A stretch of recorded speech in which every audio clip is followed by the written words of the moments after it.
मैं तो एक ही बात जानता हूँ, ड्रामेबाजी में तो बीजेपी का कोई सानी नहीं है भाई। कॉपीराइट है।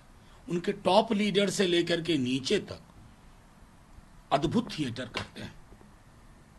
हाल का बताऊं, एक बड़ी प्यारी तस्वीर लगी मुझे, छू गया दिल को, दीप ज्योति के साथ प्रधानमंत्री जी की।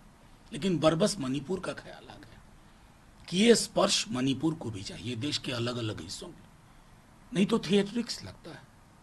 थिएट्रिक्स के एक्सपर्ट हैं बीजेपी के लोग। अरविंद जी इस्तीफा क्यों नहीं दे रहे हैं? अरविंद जी ने कहा ड्रामा कर रहे हैं। कमाल के लोग हो भाई, पहले तय कर लो आप चाहते क्या, वही नहीं कर पा रहे हो।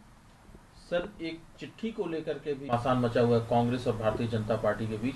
मल्लिकार्जुन खड़गे साहब ने प्रधानमंत्री जी को चिट्ठी लिखी है कि उनके दल के नेता लोकसभा में एलओपी, उनके खिलाफ भारतीय जनता पार्टी के नेताओं के द्वारा लगातार अभद्र भाषा का प्रयोग किया जा रहा है। मामला तुगलक रोड थाने तक पहुंच चुका है। रवनीत बिट्टू के खिलाफ केस तक दर्ज कराया जा चुका है। मुझे लगता, मैं दुख के साथ ये कह रहा हूं, आप लोगों के सवाल का भी पूरा संदर्भ ये सिर्फ अशोभनीय नहीं है, ये क्राइम है भाई।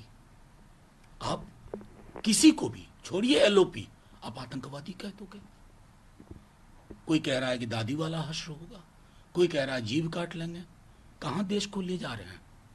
प्रधानमंत्री जी, आप विदेश जाते हो ना, आप कहते हैं बुद्ध की धरती से आया हूं। यह है बुद्ध की धरती, ये बना के रख दिया, ये हालात हो गए हैं। प्रधानमंत्री जी, आपसे हमारी दुश्मनी नहीं है, आपके दल से दुश्मनी नहीं है। हम वैचारिक रूप से दो प्रस्तावनाओं को लेके चल रहे हैं, वही हिंदुस्तान की खूबी है, वो रहनी चाहिए।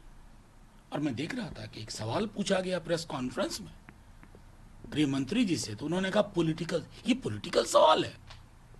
किसी को आतंकवादी कह देना, जिब काटने की धमकी देगी, पॉलिटिकल सवाल है। ये हमारे सार्वजनिक जीवन की गिरावट का सवाल है और हर पॉलिटिकल पार्टी को इसको एड्रेस करना होगा।